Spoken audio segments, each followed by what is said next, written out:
Assalamualaikum warahmatullahi wabarakatuh. Perkenalkan, nama saya Said Azmir Azid, mahasiswa Ilmu Pemerintahan dari Sekolah Tinggi Ilmu Sosial dan Ilmu Politik Tanjung Pinang. Dalam kesempatan kali ini saya akan menjelaskan mengenai birokrasi dalam masa pandemi COVID-19 ini. Perlu kita ketahui bahwa pemerintah kembali memperbarui data dan informasi terkait COVID-19 yang memperlihatkan bahwa penularan COVID-19 masih terjadi hingga saat ini. Penularan virus itu menyebabkan angka kasus COVID-19 di Indonesia terus bertambah. Data dan informasi ini disampaikan langsung oleh juru bicara pemerintah untuk penanganan virus corona Ahmad Yuryanto dalam konferensi pers dari Geraha BNPB pada Jumat sore. Didapatkan hasil konfirmasi positif sebanyak 1.240 orang, sehingga totalnya menjadi 51.427 orang, ujar Ahmad Yuryanto. Jumlah 1.240 kasus baru itu didapatkan setelah pemerintah melakukan pemeriksaan kepada 22.819 spesimen dalam satu hari. Adapun total spesimen yang telah diperiksa ada 731.781 spesimen dari 439.907 orang. Artinya, satu orang bisa diambil sampel spesimennya lebih dari satu kali. Kemudian, berdasarkan sebaran kasus baru, diketahui ada 5 provinsi yang dengan penambahan tertinggi. Jawa Timur kembali mencatatkan penambahan kasus tertinggi dengan 356 kasus baru. Kemudian disusul oleh DKI Jakarta dengan penambahan 205 kasus baru. Akan tetapi, Ahmad Yuryanto juga menyampaikan kabar duka dengan masih adanya pasien COVID-19 yang meninggal dunia.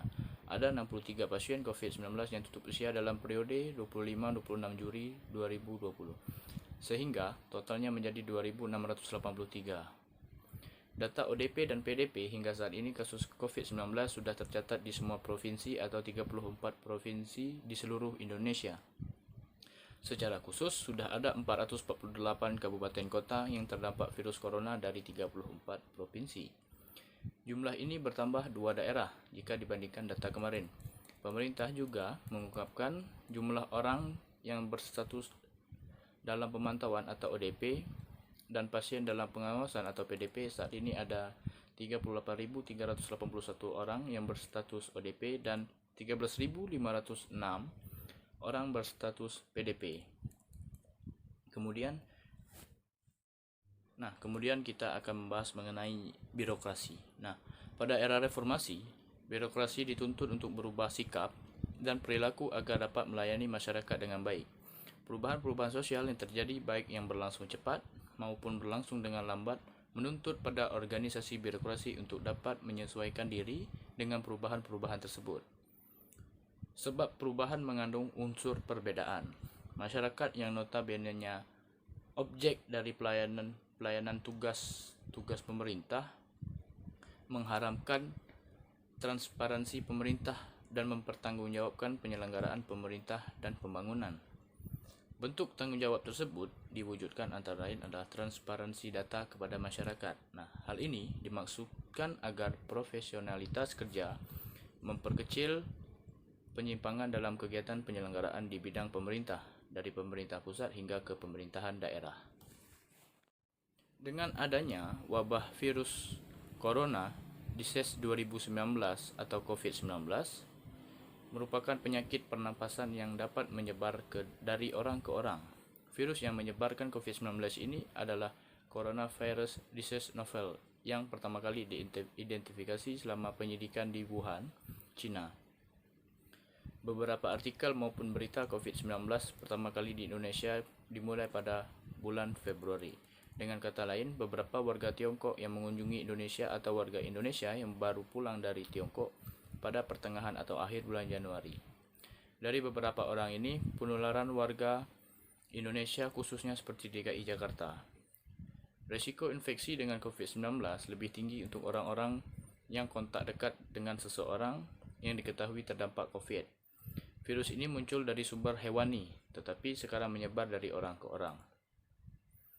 Virus ini dapat menyebar juga antara orang-orang yang berada dalam kontak dengan satu sama lain, dihasilkan melalui pernafasan ketika orang batuk yang terinfeksi atau bersin.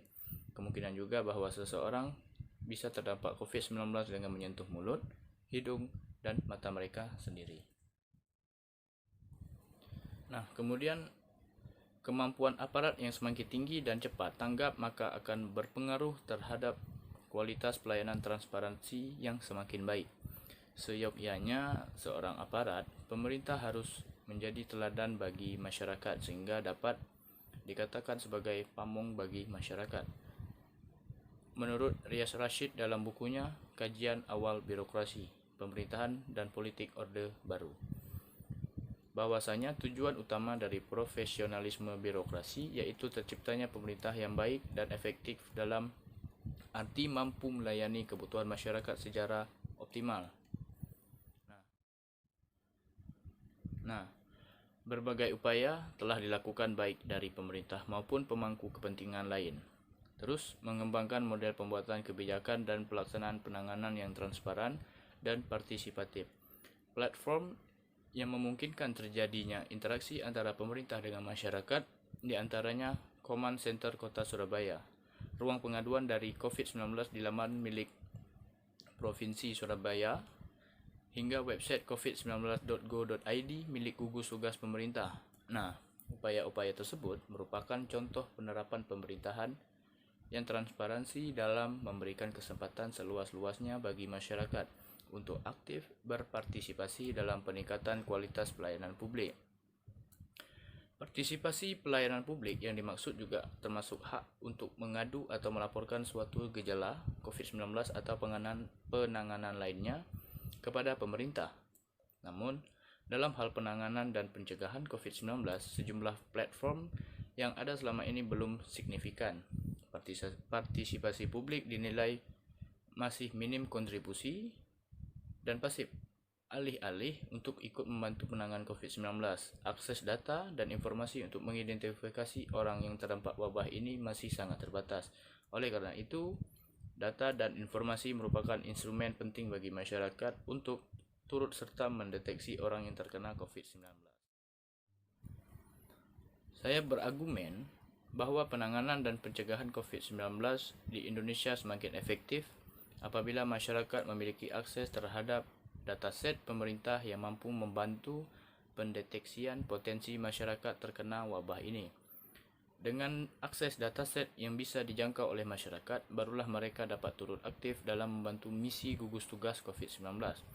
Nah, keberhasilan beberapa negara dalam melakukan pencegahan wabah corona tidak terlepas dari komitmen negara tersebut untuk menyelenggarakan keterbukaan informasi dan data kepada publik. Dataset tersebut yakni mekanisme pengunduhan online, pembagian data berdasarkan periodik, format data, transparansi data, aksesibilitas dan dokumentasi. Ketersediaan open data masih belum dianggap penting bagi pemerintah dalam menelusuri kasus COVID-19. Kondisi pasif tersebut akhirnya kurang menstimulus diangkatnya suatu alternatif kebijakan yang bisa diangkat oleh masyarakat. Salah satu penyebabnya adalah masih sedikitnya kesadaran pemerintah maupun masyarakat akan manfaat keterbukaan data publik. Nah, terlebih pemerintah Indonesia masih belum memahami ataupun memiliki dataset yang mampu mendukung dalam menangani dan pencegahan COVID-19. Salah satunya adalah negara tetangga kita yaitu Singapura. Pemerintah juga menjelaskan secara rinci jejak perlintasan pasien hingga membaginya ke dalam beberapa klaster. Pemerintah menyebutkan lokasi-lokasi rawan penyebaran.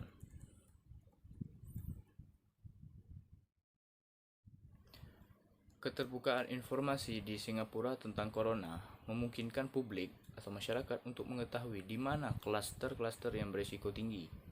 Namun tentu dengan tetap merahasiakan identitas pasien. Nah, di situ berarti di negara Singapura itu dijelaskan pasien itu yang terkena COVID ataupun yang belum terkena COVID dijelaskan di mana tempat-tempat atau daerah-daerah yang memang rawan untuk penularan COVID-19 ini. Nah, hal ini berbeda dengan apa yang terjadi di negara Indonesia. Data persebaran serta jumlah kasus COVID-19 yang dirilis pemerintah dinilai banyak pengamat dan para ahli masih jauh dari apa yang sebenarnya terjadi di lapangan. Kemampuan deteksi yang kurang mumpuni, tidak presisinya data, serta reputasi tidak transparannya pemerintah disinyalir akan memperburuk situasi yang ada jika tidak segera diatasi. Nah, masyarakat Indonesia mengingat pesan dan yang disampaikan oleh Presiden Jokowi pada 13 Maret 2020 yang menyatakan bahwa ada hal yang memang sengaja tidak disampaikan pemerintah terkait penanganan COVID-19 di Indonesia dengan tujuan tidak ingin menimbulkan keresahan dan kepanikan di masyarakat. Pernyataan seperti ini nyatanya dinilai berbahaya dan justru membangun persepsi liar di masyarakat.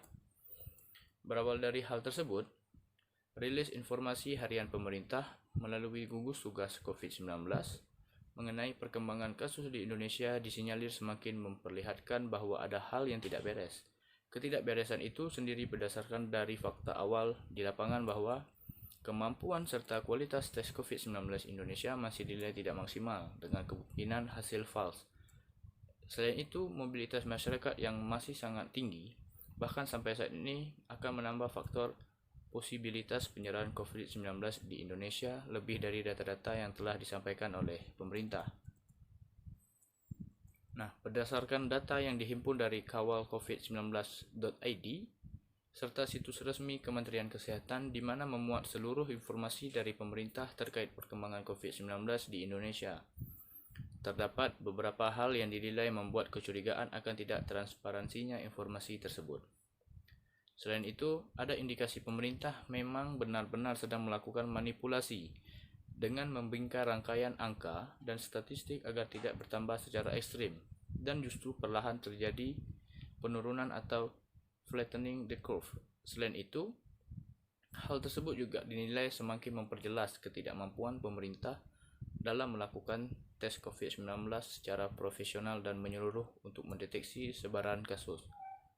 Lalu dapat diinterpretasikan pula bahwa hal ini menjadi salah satu strategi pemerintah untuk mengelola angka keseluruhan kasus itu sendiri yang akan muncul dalam statistik agar seolah bentuk kurva yang tergambar tidak naik secara drastis atau bahkan semakin menurun. Kemudian sejumlah peneliti merilis analisa data kasus COVID-19 jauh di atas data yang dirilis oleh pemerintah. Bahkan ada gerakan yang digagas masyarakat untuk menggalang data kasus COVID-19 secara mandiri, yaitu laporcovid19.org. Irma Hidayana, salah satu bagian penggagas gerakan tersebut, menyatakan awal kegelisahan bersama-sama karena melihat data yang disampaikan oleh pemerintah mungkin tidak bisa menjangkau pasien COVID-19 ini. Hal ini juga menyatakan antara data daerah dengan data pusat pemerintah tidak sinkron. Nah, artinya ada perbedaan dari data yang dikelola oleh daerah dengan data yang diolah di tingkat pusat. Dataset terkait orang yang terdampak COVID-19 haruslah dipublikasikan dalam format terbuka. Diperlukan upaya untuk memperkuat kapabilitas instansi pemerintah yang bertanggung jawab melakukan tata kelola dan proses diseminisasi data. Kemudian ada pemberdayaan penggunaan data yang seluas-luasnya.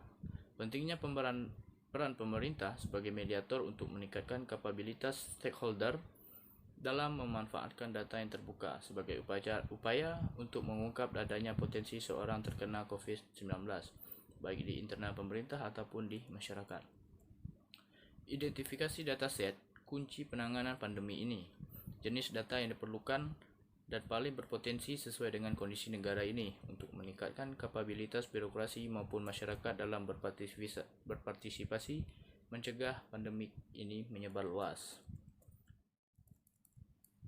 Kesimpulannya, data-data virus corona terus bergerak. Selain itu tidak bisa didapatkan dengan cepat dan akurat.